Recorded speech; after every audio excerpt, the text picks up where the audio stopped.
Okay, good morning, folks. We're going to get on to these hides, which I've been, again, procrastinating on forever. This is a sheep hide I put into some lime that had been in bark, but the hair started slipping. I have not done anything with that, and it got rained in, so the lime was diluted. It's been very cold, though. There's actually ice on there right now, and there's like ice on this tanning liquor. And it just started snowing. It's real light right now. This is a plastic beam. I don't like this beam. It's too small, like this way in diameter. And that's just going to make it a little less efficient. But it's the beam I have that I can set up really quick that's smooth enough. You know, this just has some holes in it with like sticks stuck in there. Is that I can't use it this way because it's too light and it'll tip up like a teeter-totter. The legs will splay out. Like all kinds of stuff's going to go wrong here if I just try to use this as it is. So I basically need to run around and find some concrete blocks and rocks and stuff like that to weight that end down. And then something like that around these legs to just hold them in place while I work. I did go out and cut a maple log for another beam, but it's too small in diameter and too twisted, and I just bailed on it because it wasn't worth my time to invest in finishing making a beam with it when it's such a low quality. In fact, I went to another tree and had the same problem. So I'm not sure what I'm going to end up doing with a beam, but I know the one that we were using before is pretty messed up, and you know, I might be able to smooth this area off right here and use just this spot, but I'm going to give this beam a shot first and see how well it goes and if it drives me crazy. Now you could propose all kinds of other solutions, and I understand there's other solutions. I can make another beam. I could use a different kind of wood. I could get someone mentioned putting like PVC over this. Yeah, I've had that thought myself before. I don't really like working on PVC, but all those things take time too. And what do I want to spend this time doing? You know, getting those hides fleshed and going because, you know, I've been waiting way too long on them already, or, you know, screwing around with trying to get a half decent beam when what I really want is to invest in a really good beam. So first things first is I'm going to just, you know, get this stabilized. You know, the snow's picking up a little bit here, and probably within 10 minutes it's going to start dripping ice water out of that tree because, as you can see, none of the snow is actually sticking. That might change, you know, but we'll go ahead and try to get started anyway, and I'll just continue this video later if it doesn't work out. So I'm not sure this is adequate. In fact, it probably isn't, but I'd rather just get started, and then if I need to go get more weights, then I'll do that. So I'm just going to get suited up here with my apron and my long gloves, which I'm really glad I have, since otherwise I'd be reaching into basically these tubs of icy water. So the next order of business is going to be choosing which tool to use, and that's going to be mostly by how sharp or dull it is, and then adjusting any tool sharpness as needed to do this job without damaging the hides. And of course I'll be talking about that stuff and hopefully some scraping technique. So here are the same 3 tools I had in another video. This one's real sharp right now, like from the factory. This one's extra dull, and this one's kind of in the middle. I do want to use this tool more, just because I've been recommending it. I want to figure out what it's all about. So I may dull this up to be just how I want it for fleshing these hides, so I can just use it more. Although, you know, I think my assessment of it is pretty good so far. Oh my, it looks like this tub is leaking. Yes, there's a leak right there. So these hides have been kind of exposed out of the lime. That's too bad. Let's just start with a sheep hide here and see how these are. It has been a while. I'm kind of worried about them. Okay, let's see how this goes now. Everything's ready to start. I'm going to start with this tool because I think it's going to be the one that's closest to how I want, you know, the sharpness I want. Right now, I'll just start out real gentle. You definitely don't want to get like a tanning tool like this and not expect to have to sharpen it. I mean, different jobs require different sharpnesses and they get dull. This is another thing where, like axes, you know, there's a set of skills that goes with owning and using an axe. You can't just get it and use it. You have to be able to set it up, reset it up, you know, tune it up, sharpen it. So I'm going pretty light right now, and as I gain confidence, I might pick up speed a little bit and see how it goes. If I start getting holes like this, then I'll You know to back off, maybe dull the tool down a little bit. But we should be able to get some speed here pretty soon. I just know that these hides in areas are very thin, and sheep hide isn't known for being strong either, so that's like a double whammy. Now when I'm doing this, I'm not trying to get everything off, but you can clearly see that a whole layer of stuff is coming off that wasn't coming off before. Membrane or hypodermis, a little bit of flesh. You can think of the hypodermis or this membrane as sort of a bridge between the flesh and the core of the skin that's going to be your leather. It's this loose tissue. It's usually contaminated with fat, especially in a sheep and many other animals. And you want to get it all off. But I'm going to go over this side so many times that I don't need to do that good of a job right now. I'm going to go over this probably 4 to 6 times in de-liming, and then I'm going to take it out of the bark tan and I'm going to go over it again, and then when it's finished completely in the bark tan, I'm going to go over it again, and just every time it's going to get a little bit cleaner. I'm going to stop talking for a minute and just try to pick up some speed and show you guys what this looks like when I'm not distracted, not talking, and things seem to be going pretty well. Okay.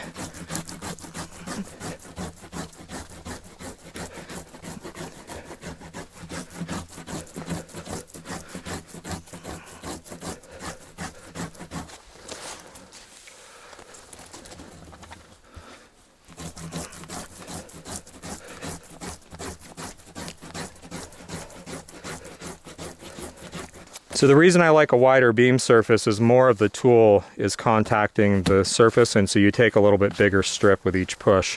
That can be a disadvantage in some cases, but for most of the tanning I do now, bark tanning and flushing limed hides and stuff, it's better to have a little more contact than this. But probably like an 8-inch diameter pole is kind of the minimum you should be using for most tanning, unless it's like an emergency or you're doing small furs or something. See, now this stuff is all fat and gooey stuff that just was not coming off easily before, and it's coming off a lot easier now that it's been limed. So the lime can really help with making fleshing easier. I fought a lot of hides trying to flesh stuff well before it was limed or just too early, and like I said, now my philosophy is just take off what comes off easy, and in between each step you just scrape it again and more comes off until it's clean. Now here out on the edge, it's really fleshy, and I barely even finished. Like, it looks like I did a super fast job. But again, there's no way this stuff was coming off anywhere near this easy before. You know, I really gained a lot by just getting these roughly fleshed, getting most of the meat and fat off, and then just throwing them in the lime. I've also rounded these hides off quite a bit, meaning that I went around the edges. I think I showed that in another video. Maybe I didn't. And just cutting off a lot of the edge, like the really thin legs and stuff that I really don't want for leather anyway. So, you know, if I scrape those and then tan them, and, you know, it's just, I'm doing a bunch of work and using more materials for leather that I don't even really want. So, you know, rounding hides off at least a little bit is usually a good idea. But, you know, you can decide that for yourself. But I round off almost everything to at least some extent, because I've tanned enough hides that I know what pieces of the leather I just end up accumulating in a box somewhere and not actually using. That needs a little more rounding for sure. Okay, so there's a few things going on here that you can't actually probably see or may not notice. One is I'm not pushing straight forward like this. I have, this is usually at an angle, which encourages more of a slicing approach. It's not a slicing action, but it's like, because even if I push straight, the attack of the tool is just different. You know, it's hard to explain, and I'm not even sure I totally understand how it works, but it does. The other thing is that I'm sliding slightly from one side to the other, but it's very subtle and it's very controlled. So try to see that.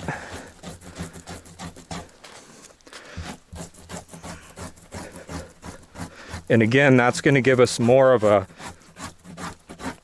slicing action across rather than this just sort of straight bulldoze. Now the straight bulldoze works, and it can work really well, But if you just start to work this coordination, this subtle slide into your scraping, you'll find that it really is more efficient and just kind of like, it just works better.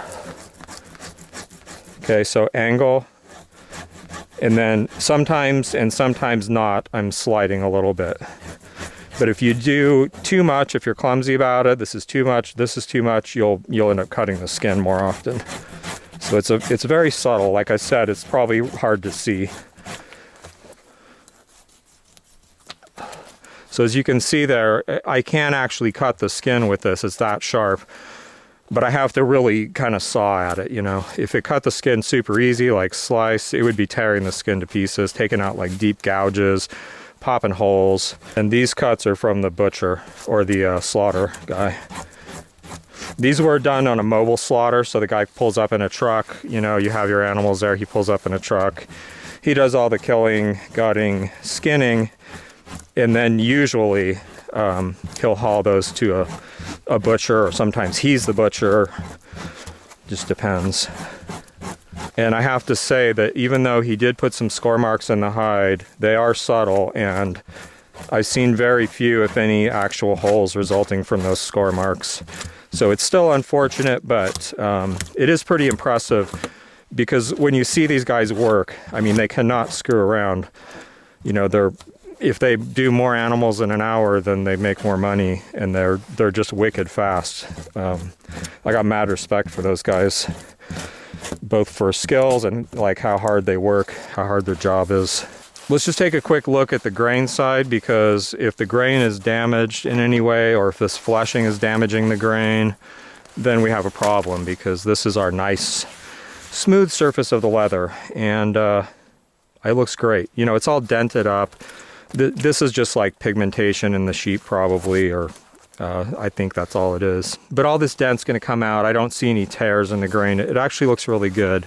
Okay, so I'm not going to bore you guys with any more fleshing of this sheep right now. I have maybe, how many of these do I have to do? At least 4. And I just want to get them fleshed today and in fresh water so they begin to de-lime. And the lime comes out into the water. Then what I'm going to do is I'm going to go over the flesh side again. At points, 1 or 2 times, I'll go over this grain side again. Because, let's take a look here. Let's use a real dull tool here. You gotta be really careful on the grain side. This isn't just water, it's milky lime. You'll see like hair roots sometimes come out of there. It's gonna be dissolved fats, like stuff from the sweat glands, which are different than the oil glands. Dissolved proteins by the lime over this long liming, because it would not surprise me if these have been in lime for 2 months. I really can't remember, but you know, it's been a while. So I want to go over this side, you know, with a dull tool at least 1 more time, but you know, preferably 2. And as this soaks up with actual water, it'll be easier, and you'll see the stuff kind of flushing out of there. And when, you know, the liquid from the hide is mostly clean, then I know I'm, you know, ready to put it in the bark. So right now, let's put this aside and grab the cattle hide. Oh, that squirrel is still in there too. So the hair on this cattle skin, and I've noticed this with cattle skins before, is it's like they have cowlicks everywhere. I guess that's why they call it a cowlick, right? The hair just kind of travels in random directions sometimes. So I'm going to try this time to follow the hair a little bit closer. And I'm going to use this to push the hair out, but you can see the way I'm holding this tool so that it actually kind of it grabs the hair and drags it out.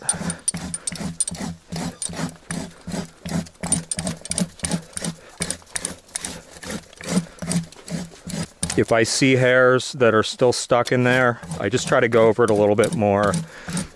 Also with this, you know, this stuff, I'm going to go over this again just the same way. So I'll probably go over this side at least 2 more times. So I don't really have to get it, you know, perfect this time around. And sometimes the skin will swell so much from the lime that even though the hair roots are destroyed, it'll kind of pinch the hairs in place in the, you know, the hair follicles. As you soak it and the hide begins to de-swell, you see how rubbery it is? It's like thick and rubbery from the lime. And it starts to relax. Sometimes those hairs will actually come out. kind of not what you'd expect. Okay, so that's what that's going to look like. I do want to get all the bulk of the hair off. I don't want to leave like a bunch of hair, but I'm not going to worry and like get in here with a magnifying glass or my reading glasses and look for every single little, you know, hair. And this has been in the lime for a really long time, so it's not likely that I'm going to put it back, although it probably could stand another month in there and it wouldn't be ruined or anything. Okay, so anyway, I'm going to do that today, hopefully, or whenever I finish this. And back to flushing. So on this one, the skin is very tough. I could probably get away with a sharper scraper, being a little more aggressive, pushing a little harder, a little more slicing action, and I may end up either sharpening this or you know, getting a different tool and tuning that up for this side. But look how much I'm going to go at an angle. And that's not flushing very well.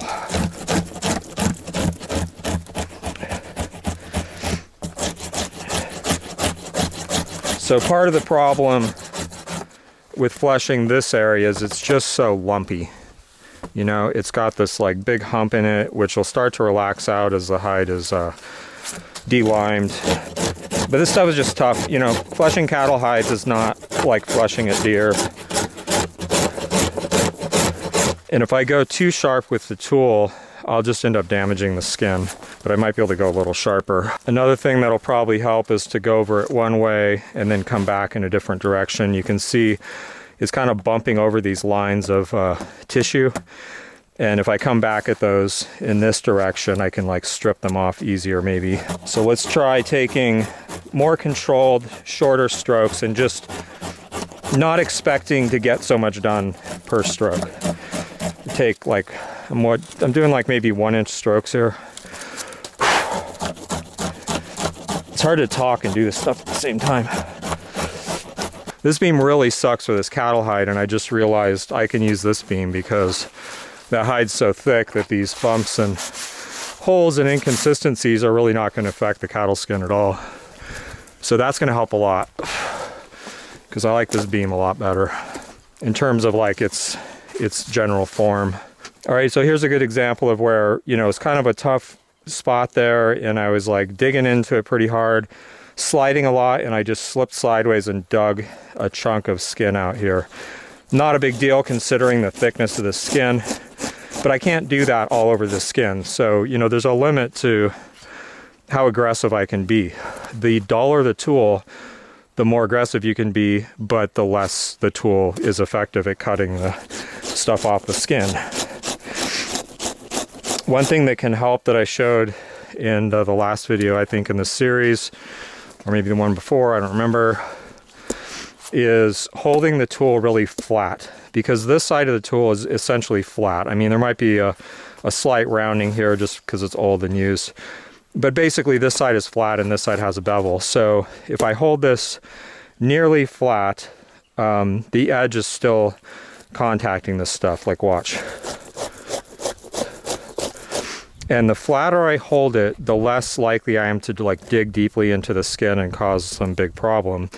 So that allows me to use like maybe a little more slide or a little sharper tool and just keep that angle really low. But you just have to play with it, and it's going to vary like depending on what part of the skin you're on. So I know this tool's a lot sharper. It has the factory edge on it that came with it. This is the Weeb 12-inch flesher, and we're going to try this with more slicing action, but at a very low angle. Well, we'll see how much slicing action. That's to be determined, actually. So I'm going to use a real low angle here. Start to push straight ahead. That's working nice. Okay, so there's a gouge right there. That's just a little too deep. I can't be doing that. So if I can't avoid doing that with this tool at this sharpness, I need to dull it or get a different tool. But I'm going to give it a little bit more time here.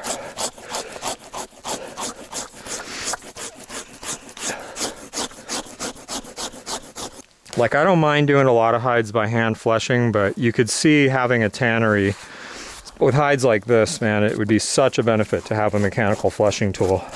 Really not comfortable with this level of sharpness, so we're going to take this down a little. There's very few places where I want a tool that sharp in my tanning work. You get some ice on the sharpening stones here. This is like a fine natural stone, Arkansas or something. So this will take the edge off really slow. But I'm literally going to do everything you wouldn't want to do if you were trying to sharpen a knife by running this stone up and down the bevel a little bit.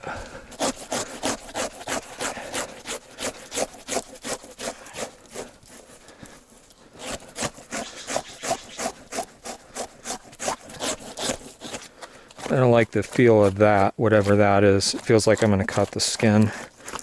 We'll come back at these things here, whatever they are. I don't know if they're score marks or vein. They might be vein tracks. And come back at them this way. And it may just be like, oh, this is a brand. That's what it is. It's scar tissue. It says what's that? JW? I think it's going to be W. No, the J's the wrong way. Well, we'll see, but that's a brand, which is kind of interesting. Let's see what it looks like on the other side. It almost looks more like a 3 or backward 3 or a WE. It's a pretty rough brand. Looks like someone made it out of a piece of rebar or something. And there's a line here, and then there's something here. Yeah, maybe that's not even a letter or number. That's kind of cool though. Let's see what that looks like when it's tanned. Okay, well, I don't want to bore you guys forever with just watching me flesh and dehair hides. So if I don't show the rinsing and going over these sides again, you know, over and over, it's going to be about 4 to 6 times per hide. I will put it in fresh water, let it soak up the fresh water, scrape that water out to take more lime, more junk until the water starts to come out pretty clear. And the hide isn't like rubbery like this anymore until it's called fallen, a fallen state.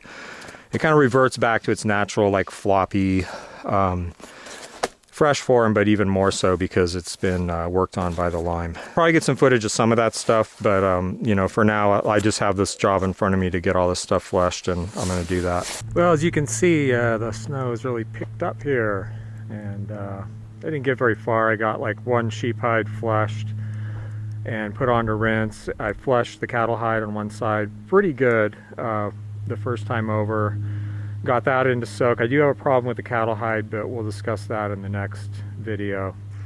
In the meantime, I think this is going to stick for a while. We might actually accumulate some snow.